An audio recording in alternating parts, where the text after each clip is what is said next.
High বন্ধুরা, good evening. কেমন আছো সবাই? আমি অপর্ণা নতুন একটা ব্লগ নিয়ে চলে এসেছি। যেহেতু এর আগে আমি কোনোদিনও ব্লগ দিইনি ইউটিউবে, তো ইউটিউবের বন্ধুদের কাছে আমার অনেক অনেক ভালোবাসা, শুভেচ্ছা সমস্ত কিছু রইল।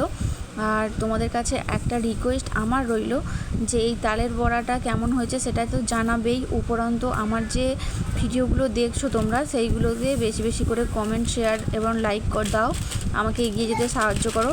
আর আমি যদি এগোতে পারি তো তাহলে নিশ্চয়ই তোমাদের আরও ভালো ভালো ভিডিও আমরা দিতে পারবো। যেহেতু এখন তালের সিজন, তো চলো আমরা তালের বড়া করে খেয়ে দেখি কীরকম লাগছে।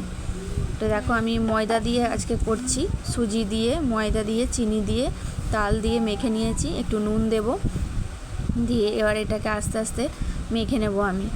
তো তোমাদের যদি চালের গুঁড়ি থাকে, তোমরা চালের গুঁড়ি নারকেল দিয়েও অনেকে করে থাকে, তো আমার বাড়িতে যেহেতু চালের গুঁড়ি নারকেল ছিল না, তো আমি এটা দিয়েই মেখে করলাম।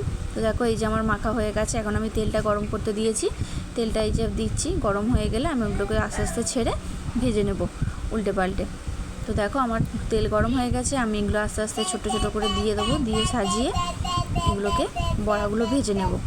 তো তোমাদের কাছে একটাই আমার রিকোয়েস্ট, তোমরা আমাকে অনেক অনেক ভালোবাসা দাও, আমাকে এগিয়ে যেতে সাহায্য করো। তোমরা যদি আমাকে সাহায্য করো, আমি বারবার বলছি, তোমরা সাহায্য করলে আমি নিশ্চয়ই এগিয়ে যেতে পারবো। তো দেখো আমার বড়াগুলো সাজানো হয়ে গেছে, এই যে হয়েও গেছে। দেখো কেমন হয়েছে আমাকে কমেন্ট করে জানিও। টাটা।